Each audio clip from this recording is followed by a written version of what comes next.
بسم اللہ الرحمن الرحیم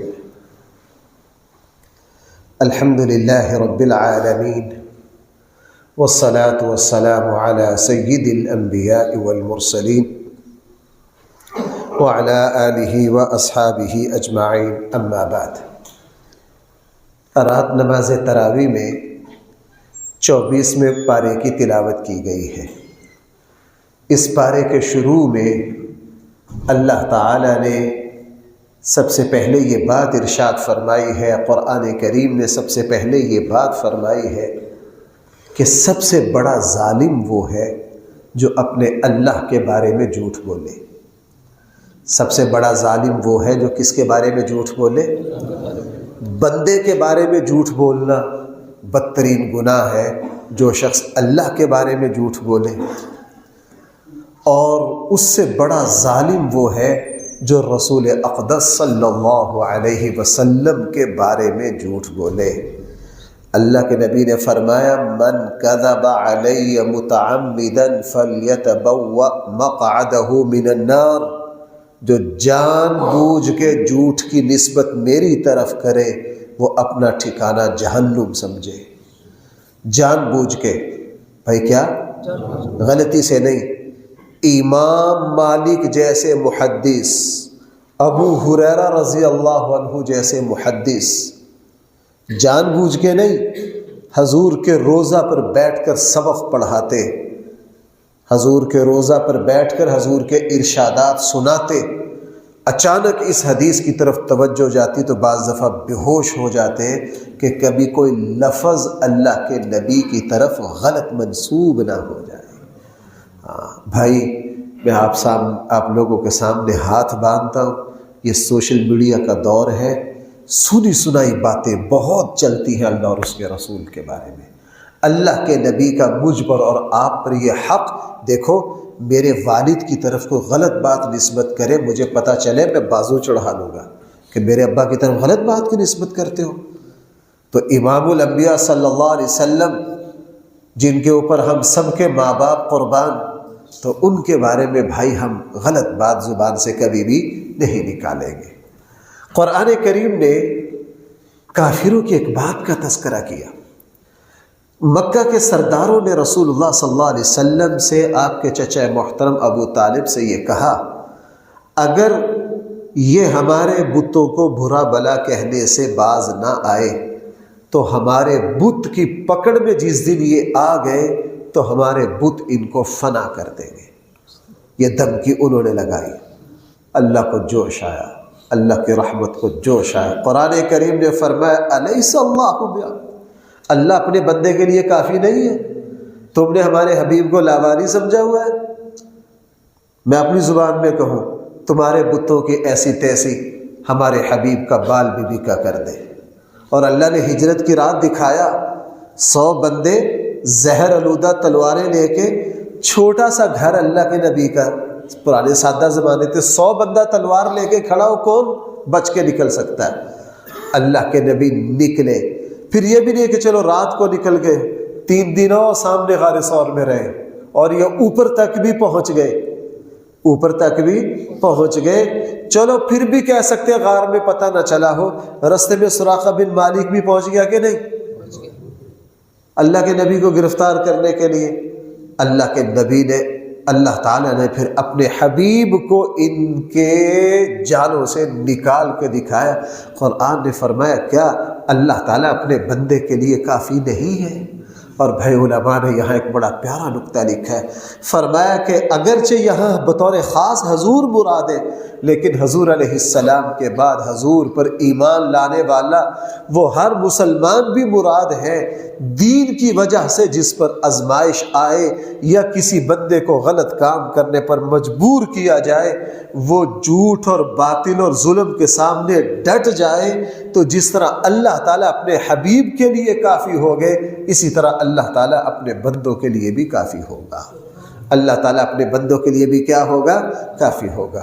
قرآن کریم نے 24ویں پارے میں ایک یہ بات ارشاد فرمائی ہے کہ جس وقت تم سوتے ہو اللہ یتوفی الانفس حین موتها واللتی لم تمت فی منامها، جب تم سوتے ہو ہم ایک طرح کی تمہیں موت دے دیتے ہیں اور تمہاری روح ایک طرح سے نکال لیتے ہیں، پھر ہمارا فیصلہ جس کو زندگی دینے کا ہوتا ہے اٹھتے ہوئے اس کی روح کو واپس لوٹا دیتے ہیں۔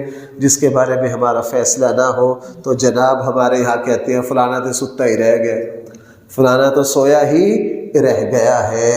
اس لیے بھائیوں یہ جو رات کا سونا جاگنا ہے یہ مجھے اور آپ کو موت کی یاد دلاتا ہے۔ میری اس طرف توجہ نہیں گئی، ابھی 8-10 دن پہلے میں مطالعہ کر رہا تھا تو اچانک اس بات کی طرف توجہ گئی۔ بھائی جب ہم رات کو سوتے ہیں کون سی دعا پڑھتے ہیں؟ اللہم بسمک اموت، موت آ گئی کہ نہیں؟ میں اللہ کے نام پہ مر رہا ہوں۔ بھائی سوتے ہوئے میں اور آپ کیا کہتے ہیں؟ اچھا جب صبح کو اٹھتے ہیں کیا کہتے ہیں؟ الحمدللہ الذی احیانا بعدما اماتنا۔ سوتے ہوئے بھی موت، اٹھتے ہوئے بھی موت۔ یہ انسان اس کو زیب دیتا ہے کہ یہ اپنی موت کو بھول جائے؟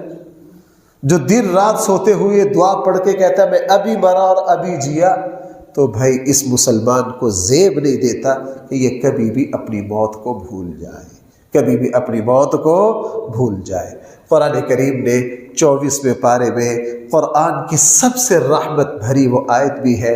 رسول اقدس صلی اللہ علیہ وسلم کی خدمت میں بہت سے کافر اسلام لانے کے لیے حاضر ہوئے۔ انہوں نے اللہ کے رسول سے عرض کیا اللہ کے رسول ہم مسلمان ہونا چاہتے ہیں لیکن جب اپنی ماضی کو دیکھتے ہیں ہم نے تو بڑے بندے پتہ نہیں کیا کچھ کر رکھا ہے، ہم نے تو گناہوں کے پہاڑ لگائے ہوئے ہیں، اگر ہم اسلام لے آئیں تو کیا اللہ ہمیں معاف کر دے گا؟ اس پر قرآن کریم کی آیات نازل ہوئی، قل یا عبادی الذین اسرفوا، اے ہمارے حبیب آپ میرے بندوں سے کہہ دیجئے جنہوں نے نادانی کی وجہ سے جتنے چاہے گناہ اور ظلم کر رکھے ہو وہ میری طرف آئیں، میں سب کے گناہوں کو معاف کر دوں گا۔ صرف معاف نہیں فرمایا یغفر الذنوب جمیعا، ہم سب کے سب گناہوں کو کیا کر دیں گے؟ بس ہم نے اپنے حبیب کو بتا دیا ہے کہ ہمارے یہاں معافی کا کیا طریقہ ہے، جو معافی کے طریقے پر عمل کرے گا تو ہم اسے کیا کریں گے۔ اور بھائی اس رکوع میں ایک قرآن کی تو ہر بات ہی عجیب اور اہم ہے، فرمایا کہ کل قیامت والے دن جب اللہ تعالیٰ کی بخشش اور مغفرت کے دریا بہائے جائیں گے اس وقت کافر حسرت کریں گے کاش ہم بھی اللہ کی طرف رجوع کر لیتے، اللہ سے معافی مانگ لیتے۔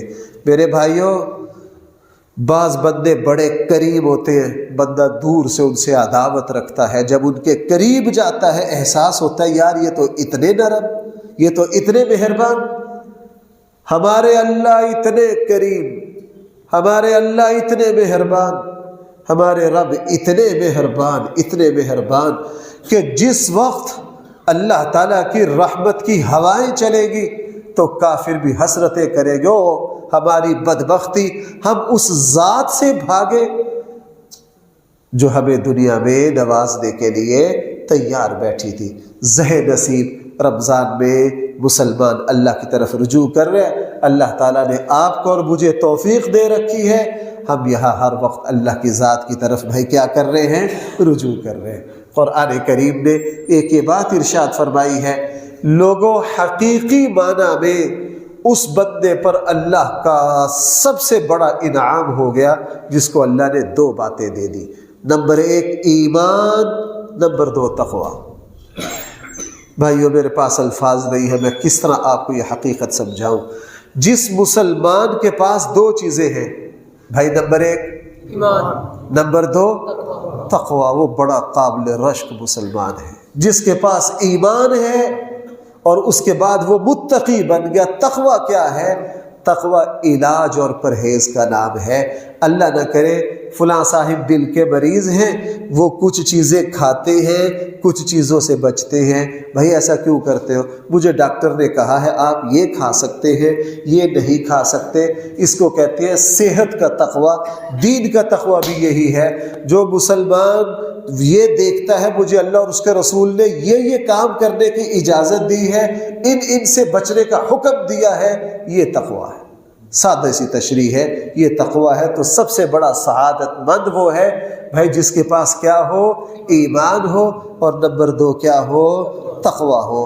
قرآن کریم نے ایک منظر کشی کی ہے، ایک تصویر میرے سامنے رکھی ہے، کافروں کو جس وقت جہنم کی طرف گھسیٹا جائے گا، اور اسی آگے سورہ مومن میں آ رہا اذ الاغلال فی اعناقہم، ان کی گردنوں میں توق اور زنجیریں ڈال کے ان کو گھسیٹا جائے گا۔ جب فرشتے گھسیٹیں گے نا، اس وقت کہیں گے او بے شرمو الم یأتکم رسل منکم، تمہارے پاس ہمارے بندے نہیں آئے تھے تمہیں سمجھانے کے لیے، ہماری طرف سے احکام نہیں پہنچے تھے؟ یہ کہیں گے سب کچھ پتہ تھا، لیکن ہماری بدنصیبی، ہم اب دنیا میں بس اپنی موج مستی میں ڈوبے رہے، ہم نے کان نہیں دھرا، ہم نے کان نہیں دھرا، سوائے وہاں پچھتانے کے اور کچھ حاصل نہیں ہوگا۔ اور قرآن کریم نے پھر جنتیوں کا جس طرح استقبال و اعزاز ہوگا اس کا بھی تذکرہ فرمایا کہ وسیق الذین اتقوا ربهم الی الجنۃ زمرا، ان کو جنت کی طرف لایا جائے گا، جنت کے دروازے ان کے لیے کھولے جائیں گے، اور فرشتے کہیں گے سلام علیکم، تمہارے اوپر اللہ کی طرف سے سلامتی ہو، اللہ کی رحمت ہو۔ اور اس وقت ایمان والے پچھلی ساری مشقتوں کو بھول جائیں گے۔ میں نے ابھی رمضان کے کسی درس میں یہ مثال دی تھی، اکثر حج اور عمرہ پر جاتے ہیں نا، تو یہاں کی تیاری، ایئرپورٹوں کی کاروائی، بندہ تھک ٹوٹ کر پہنچتا ہے، تھک جاتا ہے، لیکن جب بندہ بیت اللہ کے سائے میں جاتا ہے نا، تو اس کالی عمارت میں اللہ کی کوئی ایسی رحمت ہے کہ بندہ پچھلی ساری پریشانیاں بھول جاتا ہے۔ کیوں جی؟ ایسا ہوتا ہے کہ نہیں؟ یہی معاملہ آخرت کا ہوگا۔ بندہ جب اللہ تعالیٰ کی طرف سے نعمتیں دیکھے گا، پچھلے 70-80 دنیا کی زندگی میں جو بیماریاں پریشانیاں گزار کے گیا ہوگا وہ ساری بھول جائے گی، اللہ کی رحمت کی لذت ہر چیز بلا دے گی۔ اور بھائی قرآن کریم نے اس بارے میں ایک اور بات میرے اور آپ کے لیے بڑی حوصلے کی، فرمایا الذین یحملون العرش ومن حولہ، جو فرشتے، بھائی آپ اعتکاف بیٹھے ہیں کہ نہیں؟ رمضان میں سارے ایک دوسروں کے لیے دعا مانگ رہے ہیں۔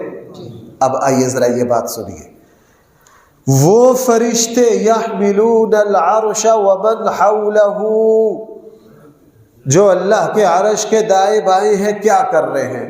یسبحون بحمد ربہ، اللہ تعالیٰ کی حمد کی تسبیح۔ آگے وَيَسْتَغْفِرُونَ لِلَّذِينَ آمَنُوا، وہ فرشتے دوسرا کام یہ کر رہے ہیں، ایمان والوں کے لیے استغفار کر رہے ہیں۔ ہم یہاں بیٹھے ہیں، فرشتے اللہ کے عرش کے پاس جو فرشتے ہیں وہ ہمارے لیے کیا کر رہے ہیں؟ اور پتہ کیا کہہ رہے ہیں؟ ہمارے لیے دعا مانگ رہے ہیں، ربنا وسعت كل شيء رحمة وعلما فاغفر للذین تابوا۔ یہ میرا اس جمعے کا موضوع ہے، اس کے ایک نقطہ کل آ گیا۔ دوسرا، فرشتے کیا کہیں گے؟ اے اللہ، آپ کی رحمت بہت وسیع ہے، ہم آپ کے بندوں کی سفارش کرتے ہیں، جو بھی توبہ کرے اس کی توبہ کو قبول کر لیجیے۔ یہ فرشتے، اور اس کو تھوڑا سا کھول کے انشاءاللہ میں اس جمعے میں بھی اس بات کو، میرا جمعے کا موضوع یہی ہے۔ اور بھائی قرآن کریم نے اس بارے میں اللہ کی صفات ذکر کرتے ہوئے فرمایا رفیع الدرجات، اس اللہ کے عظمتیں بہت اونچی ہے، ذو العرش، وہ عرش والا ہے، عرش اس کی شان ہے، یلقی الروح من امرہ، وہ جس کی طرف چاہتا ہے وہی بھیجتا ہے۔ یہ کس کا انتخاب ہے؟ اللہ کا۔ انبیاء بھائی کس کا انتخاب ہے؟ کسی نبی کے ذاتی عمل کا کوئی دخل نہیں، یہ اللہ کی پسند ہے۔ یہ کیا ہے؟ اللہ کی۔ اور آگے فرمایا قرآن کریم نے پھر وہاں اس وقت کی بھی منظر کشی کی کہ جس وقت مفسرین نے لکھا ہے اللہ تعالیٰ اس کائنات کو فنا کر دیں گے، اور 40 سال کے بعد دوبارہ اسرافیل علیہ السلام سور پھونکیں گے۔ اللہ تعالیٰ سور پھونکنے کے بعد پھر ساری مخلوق کو جب ختم کر دیں گے، اس وقت اللہ تعالیٰ فرمائیں گے فرشتے بھی سب کو موت آ جائے گی۔ احادیث میں آتا ہے حضرت جبریل کو بھی موت آ جائے گی، اللہ کے عرش کے اٹھانے والے فرشتوں کو بھی موت کوئی فرشتہ یہاں تک کہ وہ اسرافیل جس کے سور سے پورا نظام ہل گیا ہے، فنا ہو گیا ہے، اس پر بھی موت آئے گی۔ اس وقت اللہ فرمائیں گے لمن الملک اليوم، لوگوں آج بتاؤ کس کی بادشاہت ہے، کس کی بادشاہت ہے۔ اس وقت کوئی ظاہری بادشاہت کا مدعی بھی موجود نہیں ہوگا اور کوئی جواب دینے والا نہیں ہوگا۔ مفسرین نے فرمایا پھر اللہ خود ہی فرمائیں گے للہ الواحد القہار، للہ الواحد القہار، اور پھر آگے فرمایا الیوم تجزا کل نفس بما کسبت، اس دن پھر ہم تمہارے سارے عملوں کا کیا کر دیں گے، فیصلہ کر دیں گے۔ قرآن کریم نے مختصراً حضرت موسیٰ علیہ السلام اور فرعون کا تذکرہ کیا۔ جس وقت موسیٰ علیہ السلام اور فرعون نے حضرت موسیٰ علیہ السلام کے مقابلے پر کھڑے ہو کر اللہ تعالیٰ پر حق کا انکار کیا، یہ کشمکش بڑی، بھائی یہ بات کہنا آسان ہے، ذرا سنیے۔ فرعون کی قوم میں سے ایک شخص حضرت موسیٰ کے لیے وقال رجل مؤمن من آل فرعون یکتب ایمانہ اتقتلون رجلا ان یقول ربی اللہ۔ میرا جی چاہتا ہے میں اسی پر کچھ تشریح کروں ساری۔ جس وقت حد سے زیادہ کشمکش بڑی، فرعون کی قوم میں سے ایک شخص جو اپنے ایمان کو چھپائے ہوئے تھے اس وقت جوش میں آ گئے اور کھڑے ہو گئے، اور انہوں نے مفسرین نے کسی نے کہا یہ فرعون کے چچا زاد بھائی تھے، کسی نے کہا یہ سگے بھائی تھے۔ قرآن کہہ رہا من آل فرعون، وہ فرعون کا کوئی خاص بندہ تھا۔ اس دن وہ جوش میں آ گئے، اس نے دربار میں کھڑا ہو کے اپنی پوری قوم اور ریاست کی مخالفت کر کے فرعون کو کہا میں تم میں سے ہوں، میں تمہارا عزیز ہوں، لیکن میں اندر سے اللہ کے اس عظیم پیغمبر پر ایمان رکھتا ہوں، تم اس کے قتل کا فیصلہ صرف اس وجہ سے کر رہے ہو، اس کا قصور یہ ہے کہ میرا رب صرف اللہ ہے، اس نے صرف یہ کہا اتقتلون رجلا ان یقول ربی اللہ، اور اس نے پھر لمبی تقریر کی۔ اور بھائی اسلام میں یہی شان ہے سیدنا صدیق اکبر کی، اللہ اکبر، اسلام میں یہی شان ہے کس کی؟ مکہ کی زندگی ہے اور چند مٹھی بھر مسلمان ہیں، اللہ کے نبی نے سب کو آرڈر دے رکھا ہے ایمان چھپا کے رکھنا، یہاں تکلیف برداشت نہیں کرو گے۔ ایک دن اچانک مکہ کے چند بدبخت سردار رسول اللہ صلی اللہ علیہ وسلم پر ہاتھ اٹھایا ابو طالب کی وفات کے بعد۔ صدیق اکبر رضی اللہ عنہ کو پتہ چلا، بھاگے آئے، مقابلہ کیا، خود بھی زخمی ہوئے، 15-20 سرداروں کا مقابلہ کیا، اور اللہ کے نبی کو شیروں کی طرح کافروں کے جمگھڑے سے نکال کر لے گئے۔ زبان پر یہی کلمہ تھا اتقتلون رجلا ان یقول ربی اللہ، اور بدبختو اللہ کی اس ہستی پر ہاتھ اٹھاتے ہو، ان کا قصور اس کے سوا کیا ہے؟ یہ اعلان کر رہے ہیں کہ ہمارا رب کون ہے؟ اللہ ہے۔ ہمارا رب کون ہے؟ اللہ ہے۔ اور بھائی میں سچی بات آپ سے عرض کروں، دین کے معاملے میں مصیبت جو آتی ہے وہ خوش نصیبوں پر آتی ہے، ہر کسی پر نہیں آتی۔ دین کے معاملے میں مارے کھانے والے خوش نصیب وہ اللہ کے خاص بندے ہوتے ہیں۔ اور قرآن کریم نے پھر حضرت موسیٰ علیہ السلام کا تذکرہ کرتے ہوئے موسیٰ علیہ السلام نے اپنی قوم کو سمجھایا، حد درجہ سمجھایا، لیکن جب حد ہو گئی پھر اللہ تعالیٰ نے فرعون کو اور اس کی پوری ٹیم اور اس کی پوری کابینہ سمیت، پوری طاقت سمیت اللہ تعالیٰ نے سب کو سمندر میں کیا کر دیا؟ غرق کر دیا۔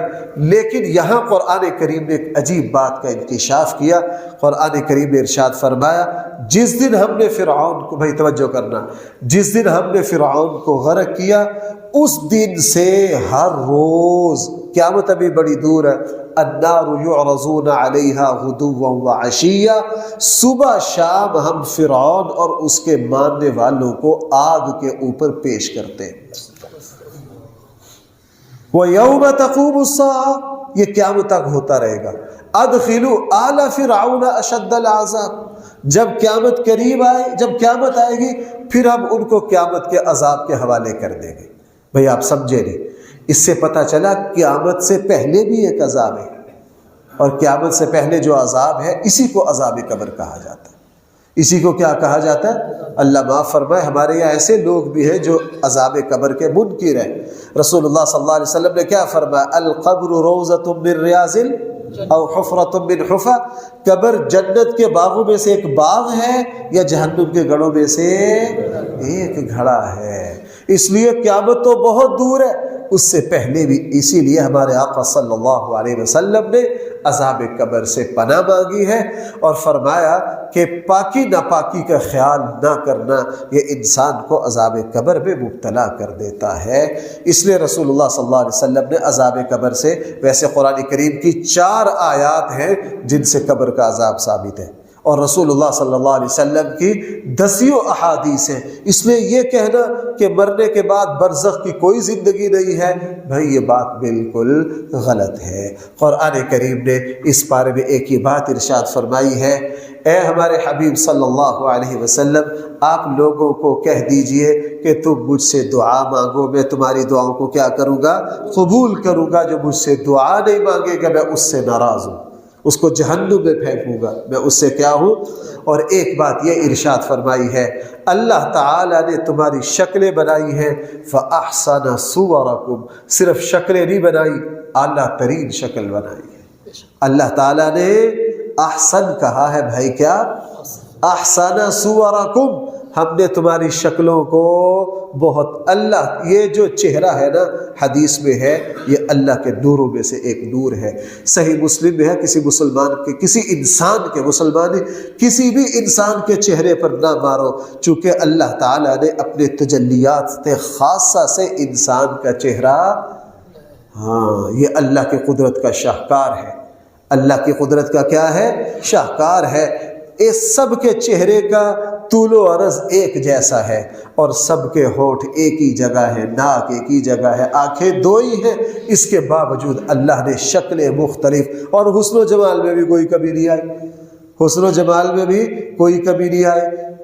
آج کسی انجینئر کو کہو کہ جناب 100 مکان ڈیزائن کر دو، سب میں واش روم ایک ہی جگہ ہو، کچن بھی ایک ہی جگہ ہو، مین گیٹ بھی ایک ہی جگہ ہو، کمرے بھی برابر ہو، منزلیں بھی برابر ہو، اور ان کی مشرق مغرب بھی ایک ہی ہو، ہر چیز ایک ہی ہو، لیکن ڈیزائن مختلف ہو، کوئی بنا لے گا؟ سوال ہی پیدا۔ یہ کاریگری صرف اور صرف کس کی ہے؟ بھائی آپ حضرات کو یاد ہوگا، میں نے ابھی کچھ مہینے پہلے اللہ کے وجود پر ایک جمعے کی تقریر کی تھی، اسے میں نے شطرنج کی مثال دی تھی، یاد ہے؟ جی۔ حضرت عمر کے سامنے اب شطرنج کی لاکھوں شکلیں ہیں، اور ایک شکل دوسرے سے نہیں ملتی۔ میں نے اس کے موجد والا واقعہ آپ کو سنایا تھا کہ اس کے موجد کو بادشاہ نے انعام دینا چاہا، اس نے ریاضی کے 1 منٹ میں بادشاہ کو حیران کر دیا، اور اس سے بڑا ریاضی کا کلیہ کھول دیا اس کے سامنے۔ جن حضرات کو یاد ہوگا میں نے اس کی تفصیل بیان کی تھی۔ حضرت عمر کے سامنے ایک صحابی نے کہا، امیر المومنین یہ شطرنج کا موجد کتنا بڑا شخص ہوگا، اس نے ایسا کھیل ایجاد کیا جس کی لاکھوں شکلیں ہیں، ایک شکل دوسرے سے نہیں ملتی۔ حضرت عمر نے کہا، پگلے تو شطرنج کے بانی کو لیا پھر رہا، اللہ کا کمال تو دیکھ کہ اس نے انسان کے چہرے پر کیا شطرنج بچھائی ہے، اس نے انسان کے چہرے پر، اللہ تعالیٰ نے اس کے چہرے پر کیا کمالات پیدا کر دیے ہیں۔ دیکھو بھائیو، آج نوجوانوں کو سمجھ نہیں آتی، کبھی داڑھی کو گدھوں کی طرح کس طرح کریں گے، کبھی بالوں کو کسی طرح کریں گے، کبھی چہرے کو گدوائیں گے، پتہ نہیں کبھی کیا کریں گے۔ یہ اللہ تعالیٰ کی کاریگری میں مداخلت ہے۔ یہ محراب سیدھا سادہ میں نے اپنے ذوق کے مطابق بنایا، مجھے یہ ذوق تھا کہ میں سادہ محراب بنانا، میں نے بنایا۔ کوئی یہاں آپ ٹیل کو کاٹ کے کل کو کوئی پھول والی ٹیل لگا جائے، مجھے برا لگے گا، یار میں نے اتنے ذوق سے بنوایا، یہ کیا کیا ہے؟ ہم نہ خالق، نہ فاتر، نہ رب، نہ لینا نہ دینا، کمزور ناقص مسلمان، میں یہاں دوسری ٹیل لگوانا پسند نہیں کروں گا، چونکہ میں نے اپنی طبیعت کے مطابق بنوایا۔ وہ خالق و مالک جس نے یہ کاریگری کی ہے، بھائی ہم اس کی خالقیت میں ترمیم کریں تو اللہ کو برا نہیں لگے گا۔ تو ہماری نوجوان نسل لڑکے لڑکیاں بننے کے چکر میں ہے، اور لڑکیاں وہ لباسوں میں جا رہی ہے، وہ اس میں اللہ تعالیٰ کو اس لیے غصہ آتا ہے، اور میں نے تمہیں بنایا کیا ہے، تم بن کیا رہے ہو؟ میں نے تمہیں بنایا کیا ہے، تم بن کیا رہے ہو؟ اور بھائی قرآن کریم نے پھر اس بارے میں قوم سمود کا تذکرہ کیا، قوم عاد کا پیچھے تذکرہ آ چکا ہے، یہ طاقتور قومیں تھیں۔ اور بھائی انسان کو 3 طاقتیں مارتی ہیں۔ انسان جب بھی باغی ہوتا ہے نا، بدکتا ہے، اپنے رب کو للکارتا ہے، اپنی اوقات بھولتا ہے، 3 اسباب میں سے کوئی سبب ہوتا ہے۔ بھئی کتنے اسباب میں سے؟ نمبر 1، انسان مال و دولت پر اللہ کا باغی بنتا ہے، تکبر اور غرور پر آتا ہے۔ کس پر؟ مال و دولت پر۔ نمبر 2، اقتدار کا نشہ، مال و دولت کا نشہ، اور جس کو قوت مل جائے، چاہے افرادی قوت ہو، جو بھی ہو، یہ 3 چیزیں انسان کو باغی بنا دیتی ہیں۔ جس مسلمان کو، جس انسان کو اللہ یہ 3 چیزیں دے، وہ اپنا محاسبہ کرتا ہے۔ اگر ہمارے پاس خوب مال و دولت ہے تو انسان اپنی اوقات نہ بھولے۔ یہ کس کا دیا ہوا ہے؟ میں آپ کو ایک واقعہ سنایا کرتا ہوں۔ محمود غزنوی کے غلام تھے، کیا نام تھا ان کا؟ ایاز۔ کہاں دفن ہے؟ لاہور دفن ہے۔ آپ اندازہ لگاؤ محمود غزنوی کی سلطنت کتنی عظیم الشان تھی۔ کہاں؟ غزنی، افغانستان میں دارالخلافہ، اور اس کا آخری صوبہ لاہور تھا۔ یعنی ایک زمانہ ایسا بھی آیا کہ لاہور کس کے تحت تھا؟ افغانستان کے۔ اب یہ جو ایاز ہے محمود کا بڑا لاڈلا تھا، بہت لاڈلا تھا۔ اور آپ کو پتہ ہے ہمارے ملک میں بھی دیکھ لیجئے، وزیروں کی آپس میں کبھی نہیں بنتی، ٹانگیں کھینچ، کیکڑے کی طرح ایک دوسرے کی ٹانگیں کھینچتے رہتے ہیں کہ نہیں؟ ہر وقت شاہ کے درباری بننے کی کوشش کرتے ہیں۔ ایاز بڑا قابل اعتماد تھا، محمود کا بیٹوں کی طرح تھا، اور شکایتیں لگاتے رہتے تھے وزیر کرتے کرتے کرتے کرتے، اور اللہ تعالیٰ ایاز کو بچا لیتا تھا، چونکہ کھرا انسان تھا۔ کھرے بندے کو اللہ تعالیٰ ضرور بچاتے ہیں۔ کھرے بندے کے جیسے بھی جال بچھائے جائیں، اللہ تعالیٰ کھرے بندے کو کیا کر لیتے ہیں۔ ایک دن وزیروں کے ہاتھ ایسی بات لگی، انہوں نے کہا جناب آج نہیں بچے گا۔ انہوں نے بادشاہ کو مخبری کری کہ آپ نے ان کو وزیر خزانہ بنا رکھا ہے، ہیرے جواہرات چوری کر کے ان کے گھر میں ایک کمرہ ہے، اس میں خاص صندوق ہے، تمام قیمتی ہیرے جواہرات وہاں پہنچ رہے۔ جب یہ شکایت ملی تو محمود غزنوی کو پسینے آگے کہ میں تو اپنی ذات سے زیادہ اعتماد کرتا ہوں۔ اب سلیقہ، پرانے لوگ بڑے سمجھدار ہوتے تھے، اس نے کہا اچھا ٹھیک ہے۔ محمود غزنوی بغیر اطلاع کے اچانک ایک دن ان وزراء کو ساتھ لے کے ایاز کے اس محل پر آ گئے کہ یار میرا جی چاہ رہا ہے آپ کے یہاں چائے پیے فلاں۔ اس نے کہا جی زہ نصیب بادشاہ میرے دروازے پر، مہمانی کی۔ اس کے بعد محمود نے کہا یار میں آپ کا مکان دیکھنا چاہتا ہوں۔ دکھایا، سارا کرتے کرتے کوئی چیز نہ۔ مخبری تھی کہ ایک فلاں پیچھے کوٹھلی ہے، کمرہ بند ہے، وہاں کوئی جا نہیں سکتا۔ پہنچتے پہنچتے بھائی یہ کیا ہے؟ یہ جی یہ کمرہ ہے میرا خاص، یار ہم یہ بھی دیکھنا چاہتے ہیں۔ ایاز نے کہا بادشاہ جی یہ نہ دیکھیے، آپ کی مہربانی۔ بادشاہ کو پسینے آ گئے کہ لگتا ہے مخبری سچی ہے، یہ نہ دیکھیے۔ کہا جی، بادشاہ نے کہا نہیں یار میرا جی چاہ رہا۔ جب ہچکچائے تو محمود غزنوی پریشان ہو گیا، اصرار کیا، جب مجبور کیا تو وہ کھول دیا۔ جب کھول کے دیکھا سارا کمرہ خالی۔ جب نظر دوڑائی تو ایک صندوق مل گیا۔ محمود غزنوی اور پریشان ہو گیا کہ مخبری بالکل ٹھیک جا رہی ہے۔ کہا یہ صندوق کیا ہے؟ اب ایاز نے بڑی منت سماجت کی، یہ نہ کھلوائے۔ محمود سمجھ گیا کہ یہ چوری ہو رہی ہے، ہیرے جواہرات سارے یہی ہیں۔ جب مجبور کیا سب کے سامنے، میں کہا بادشاہ جی آپ میرا راز فاش کریں گے، میں کھول دیتا ہوں۔ جب کھول کے دیکھا اس میں ایک ٹوٹا جوتا ملا اور اس میں ایک پھٹے پرانے کپڑے نکلے۔ اب محمود کی تو پیشانی چمک گئی بادشاہ کی کہ میرا جو منہ بولا بیٹا ہے، جو میرا وفادار غلام ہے، یہ سچا ہے، کوئی داغ نہیں ہے۔ کہا یار جس مقصد کے لیے آئے تو وہ تو پورا ہو گیا، آگے ہمیں پوچھنے کا حق نہیں ہے، لیکن چلو ابھی بتا ہی دو کہ یہ پھٹی پرانی چیزیں کیا ہیں۔ ایاز نے کہا جی جب میں آپ کے پاس پہنچا تھا میری غربت کی یہ حالت تھی، اب میں اتنی بڑی سلطنت کا وزیر خزانہ ہوں تو میں نے اپنے غربت کی چیزیں سنبھال کے رکھی ہیں۔ جب میرا دماغ خراب ہوتا ہے، میں اپنی اوقات بھولتا ہوں تو میں اس کمرے میں آتا ہوں اور یہاں آ کے یہ ٹوٹا جوتا پہنتا ہوں، یہ پھٹے پرانے کپڑے پہن کے 2-4 چکر لگاتا ہوں، پھر میرا جو نفس ہے وہ قابو میں آ جاتا ہے، میں اپنے آپ کو اپنی اوقات میں رکھتا ہوں۔ اپنی اوقات میں رکھتا ہوں۔ محمود نے اس کی پیشانی چومی، اس نے کہا جس سلطنت کے وزیر تیرے جیسے ہو وہ سلطنت کبھی نہ ڈوبے گی، اور یہی شان تھی حضرت عمر کی۔ بھائی سن لیں، آپ کو پتہ ہے حضرت عمر کے زمانے میں جو مسجد تھی، آپ یوں کہہ لیجئے وہی ایوان صدر ہے، وہی وزیر اعظم ہاؤس ہے، وہی پریس کانفرنس کرنے کے لیے صدر وزیر اعظم کا مرکز ہے۔ اب مسجد میں بڑے بڑے لوگ بیٹھے، حضرت عمر تیزی سے آئے، ممبر پر بیٹھ، الحمدللہ خطبہ پڑھا، خطبہ پڑھنے کے بعد بس ایک جملہ کہا، عمر تو اس ماں کا بیٹا ہے جو غربت کی وجہ سے گوشت کو دھوپ میں سکھا کے کئی مہینے کھایا کرتی تھی، وہ آخر دعوانا کہہ کے چلے گئے۔ اب سارے سمجھ رہے کہ یار اتنے بڑے خلیفہ نے یہ کیا پالیسی بیان دیا ہے۔ اگلی نماز میں پوچھا، امیر المومنین کیا ہوا آج آپ کو؟ کہنے لگے پورے عالم اسلام کے صوبوں کی آمدن آج آئی ہے، ان کا حساب و کتاب آیا ہے، اور اتنی آمدن ہوئی ہے پورے عالم اسلام میں کہ میں حساب کرتے کرتے تھک گیا ہوں، اور میرے نفس نے ایک جگہ کہا واہ عمر تیری شان، دیکھ زمین کیسے خزانے انڈیر رہی ہے۔ تو جب میرا نفس قابو سے باہر ہوا تو میں نے اپنے کان کھینچے اور میں ممبر پر آ کر اپنے آپ کو اپنی اوقات یاد دلائی کہ تو غریب عورت کا بچہ ہے، یہ تیرے اوپر اللہ کا فضل ہے۔ اور بھائیو ہمارے نیچے آج گاڑی آ جائے نا تو ہم غریب سے سلام لینا چھوڑ دیں، ہم غریب سے سلام لینا چھوڑ دیں۔ مومن کبھی اپنی اوقات نہ بھولے۔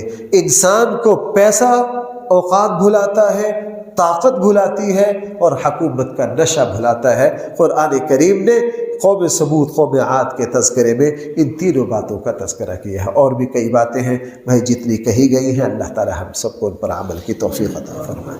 الحمدللہ رب العالمین والصلاة والسلام علی سید الانبیاء والمرسلین وعلى آلہ واصحابہ اجمعین۔ ربنا آتنا فی الدنیا حسنہ وفی الآخرۃ حسنہ وقنا عذاب النار۔ مولا کریم ہماری رمضان کی ساری عبادتوں کو قبول کر لے، اے اللہ ہماری رمضان کی ساری دعاؤں کو قبول کر لے۔ اللہ جہاں ہم سے کبھی کوتاہیاں ہو رہی ہیں اللہ ان کو نظر انداز کر کے، آپ بادشاہ ہیں، کریم ہیں۔ کریم لوگ جب کوئی سودا لیتے ہیں، کسی سے معاملہ کرتے ہیں تو بہت درگزر کا معاملہ کرتے ہیں۔ اے اللہ آپ کریموں کے کریم ہیں، آپ کریموں کے کریم ہیں۔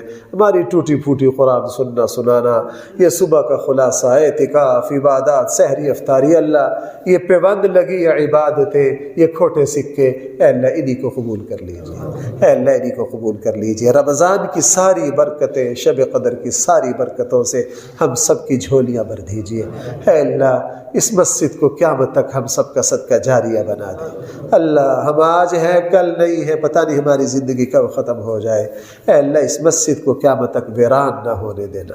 اے اللہ اس مسجد کو اس کے شروع کے بانی آباد کرنے والے بنانے والوں کے لیے اللہ اس کی بہاروں کو قیامت کی صبح تک جاری و ساری رکھنا۔ اے اللہ ہم سب سے راضی ہو جائیے، ہم سب کی مغفرت کر دیجیے۔ صلی اللہ تعالی علی خیر خلقہ سیدنا مولانا محمد وآلہ وصحبہ اجمعین برحمتک یا